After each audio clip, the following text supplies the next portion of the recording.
बारिश में गरीब बहू का आलीशान पेड़ घर। आज तो धूप की एक किरण भी नहीं निकली, पूरे आसमान में बादल छाए हुए, कहीं बारिश ना हो जाए। अक्षिता बाहर रस्सी पर कपड़े फैलाकर आई, अपने छोटे से घर में वापस आ गई जहां धुआं ही धुआं हो रहा था। अनामिका बहू, तुझे कितनी बार बोला है तेल ज्यादा गरम करके बघार मत किया कर। माँ जी, मुझे कुछ काम याद आ गया था। पूरे घर में तेल की धसक फैल गई थी। ये देख अक्षिता को फिर से बाहर आना पड़ा।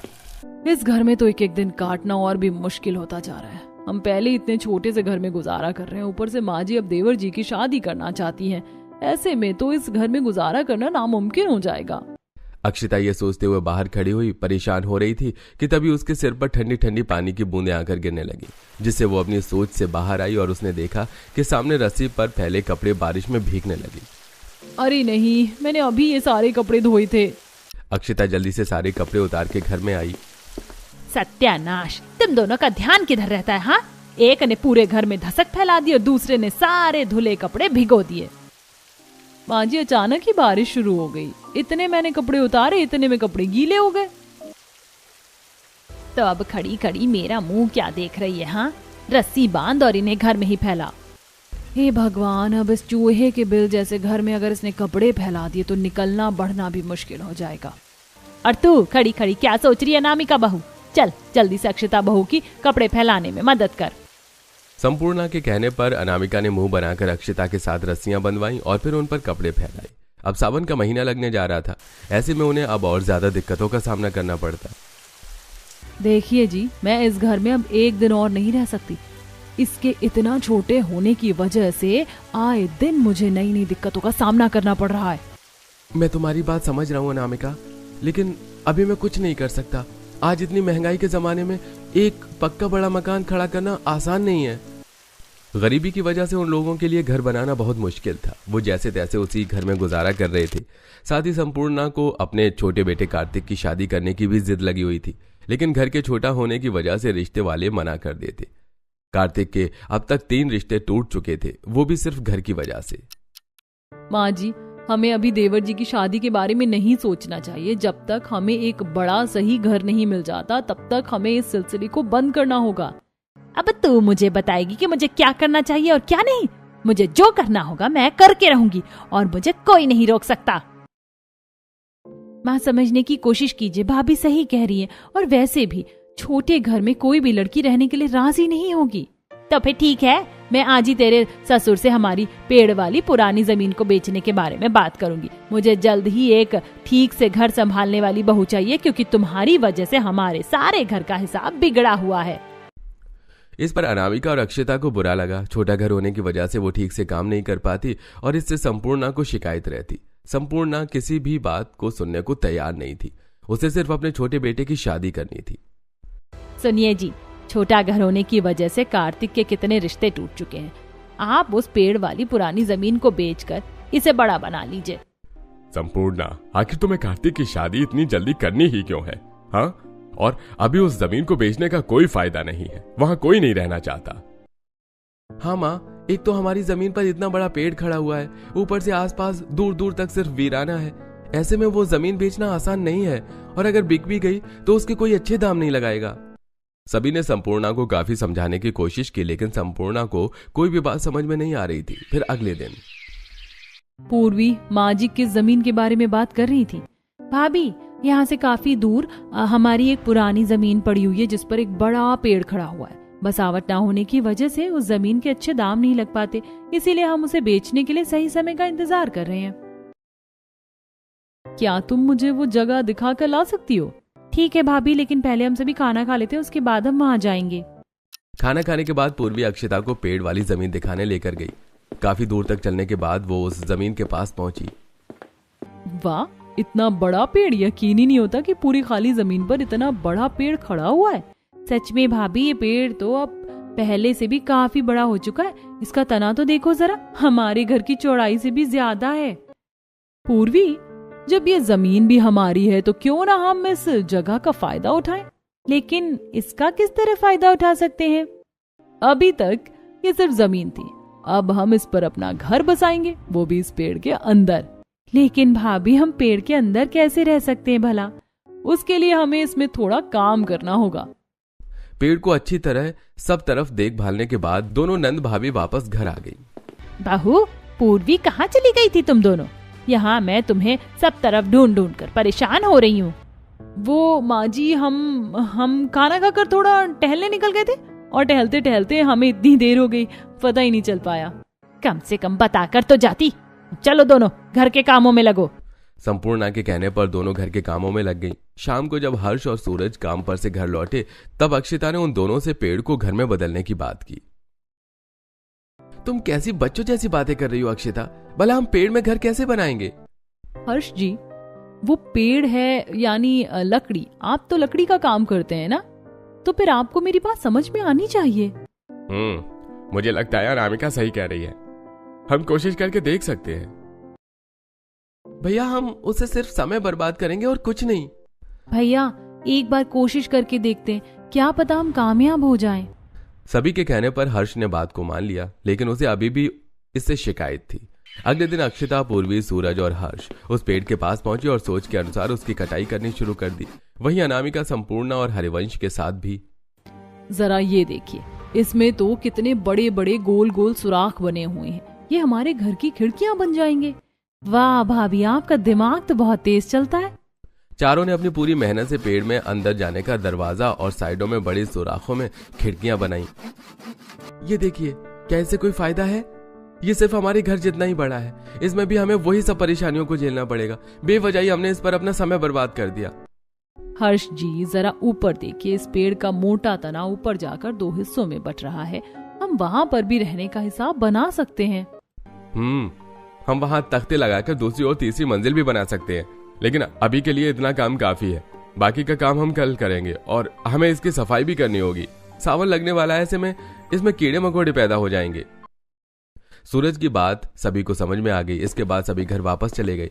इसी तरह फिर अगले दिन चारों फिर से पेड़ पर काम करने आए। अक्षिता ने अंदर से पेड़ की सफाई की और फिर दोनों बेटों ने अंदर से पेड़ में काम करना शुरू किया। उन्हें पेड़ के ऊपर 2 हिस्सों वाले तने में एक कमरा बनाया, उस पर पहुंचने के लिए सीढ़ियां बनाई और उसमें एक छोटी सी गैलरी भी बनाई। ये कितना सुंदर लग रहा है और इसमें हमारे घर से ज्यादा जगह है, हम ऊपर भी जा सकते हैं। हम इसकी डालों पर भी थोड़ा काम कर सकते हैं, फिर हम इस पेड़ को पूरी तरह से बढ़तेंगे। अगले दिन सभी ने पेड़ घर में घर का सामान पहुंचाने की शुरुआत की। हर्ष, सूरज, क्या तुमने कोई नया मकान खरीद लिया? ये सामान कहाँ लेकर जा रहे हो? हाँ माँ, हमने खुद एक मकान बनाया है। सामान पहुंचाने के बाद हम वहीं रहेंगे। घर में ज्यादा सामान न होने की वजह से सभी ने एक ही दिन में सामान पहुंचा लिया और फिर दोनों बहुएं संपूर्णा और हरिवंश को पेड़ घर तक लेकर गईं। अरे, तुमने तो हमारे पुराने पेड़ में ही घर बना डाला। ये तो तुमने सच में कमाल ही कर दिया। क्या बकवास है ये, पेड़ में घर? भला आप कोई आदिवासी हैं क्या? माँ, एक बार अंदर चलकर फिर बताना। खूब मनाने के बाद संपूर्णा पेड़ घर में जाने के लिए राजी हो गई। अंदर जाने के बाद उसे पेड़ के असली आकार और उसमें की गई कारीगरी का पता चला। तुम चारों ने तो इसमें बहुत मेहनत की है। आखिर तुमने कौन से समय में ये सब कर लिया? माँ, काम मुश्किल था, लेकिन सबके एक साथ मिलकर करने से हो गया। इसके बाद तीनों बेटों ने मिलकर एक बैटरी का इंतजाम किया, जिससे पेड़ घर में लाइट लगाकर उन्होंने उजाला किया। इस पेड़ घर में तो कितनी ठंडक है, क्या हमें गर्मी का पता ही नहीं चल रहा है? कोई माने या ना माने, लेकिन ये पेड़ घर हमारे उस घर से तो कई गुना बेहतर है। अब सभी ने उस पेड़ घर में रहना शुरू कर दिया। एक दिन चारों सास बहू नंद पेड़ घर की गैलरी में बैठकर चाय पी रही थी और ठंडी हवा के मजे ले रही थी। वैसे मानना पड़ेगा अक्षिता, तुमने खूब दिमाग चलाया है। भाभी जी, परिवार के लिए इस तरह दिमाग चलाना पड़ता है। चारों बैठी हुई बातें ही कर रही थी कि तभी तेज बारिश शुरू हो गई।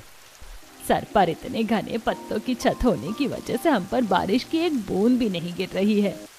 माँ, अभी तो आप देखते जाओ कि हमारा ये पेड़ घर और कितने फायदे हमें दे सकता है।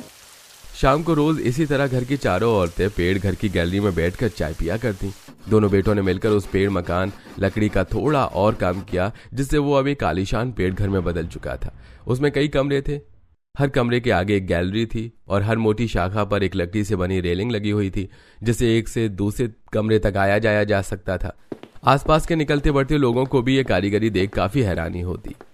अब तो हमारे पास इतना बड़ा घर है, अब हम आराम से कार्तिक की शादी कर सकते हैं। इस बार कार्तिक की शादी करने के लिए किसी ने मना नहीं किया। लड़की वालों को भी पेड़ घर काफी पसंद आया। गांव की एक सीधी सी लड़की संपूर्णा के घर में बहू बनकर आ गई। शादी के पेड़ घर को दोनों बहुओं ने मिलकर फूलों और लाइट से बड़े अच्छे से सजाया, जिसे देखकर सभी के होश उड़ गए। नई बहू को भी पेड़ घर काफी पसंद आया, लेकिन बदकिस्मती से अब सावन का महीना लग चुका था। रोज रोज बारिश हो रही है, जिससे पेड़ घर की लकड़ी फूलने लगी है। अब तो एक दरवाजा भी खोला नहीं जाता। हाँ भाभी, और सफाई करने के बाद भी घर में जगह जगह कीड़े हो रहे हैं। बरसात के मौसम में तो बड़े बड़े पक्के मकानों में कीड़े हो जाते, ये तो फिर भी एक पेड़ का घर है। कुछ तो करना होगा, ये कीड़े जहरीले भी हो सकते, अगर इन्होंने किसी को काट लिया तो। आप सभी चिंता मत कीजिए, मैं कीड़े मारने वाली दवाई ले आई हूँ। हम इसे पूरे घर में छिड़क देंगे, जिससे यहाँ कीड़े नहीं होंगे। तीनों बहुओं ने मिलकर पूरे घर में कीड़े मारने वाली दवाई का छिड़काव किया। इससे कुछ कीड़े तो मर गए, लेकिन वो काफी नहीं था, और लगातार बारिश होने की वजह से उसकी लकड़ी से भी अब कीड़े पैदा हो गए थे। सभी को अब कीड़ों की वजह से काफी दिक्कत होने लगी। इतनी ज्यादा बारिश होने की वजह से पूरे पेड़ घर में सीलन फैल चुकी है। ऐसे में ऊपर वाली मंजिलों पर रहना ठीक नहीं होगा। इस मौसम में लकड़ी फूलकर कमजोर हो जाती है। बारिशों की वजह से अब सभी का ऊपर वाली मंजिलों पर जाना बंद हो गया था, जिसकी वजह से ऊपर के कमरों की सफाई न होने की वजह से उनमें गंदगी फैलने लगी।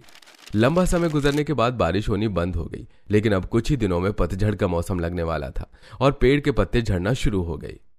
ये लो, अभी तो बारिश को कहर खत्म हुआ था और अब ये तेज हवाएं चलने लगी। अब पतझड़ का मौसम लगने लगा है, ऐसे में इस पूरे पेड़ घर के पत्ते झड़ जाएंगे। हे भगवान, अगर ये इतना बड़ा पेड़ सूख गया तो कितना डरावना लगेगा। अरे नहीं, यहाँ तो वैसे भी दूर दूर तक कोई नहीं रहता है।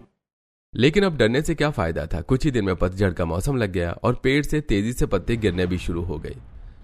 अरे ये क्या, इस रूखे सूखे मौसम में तो पेड़ घर के आधे से ज्यादा पत्ते गिर चुके हैं।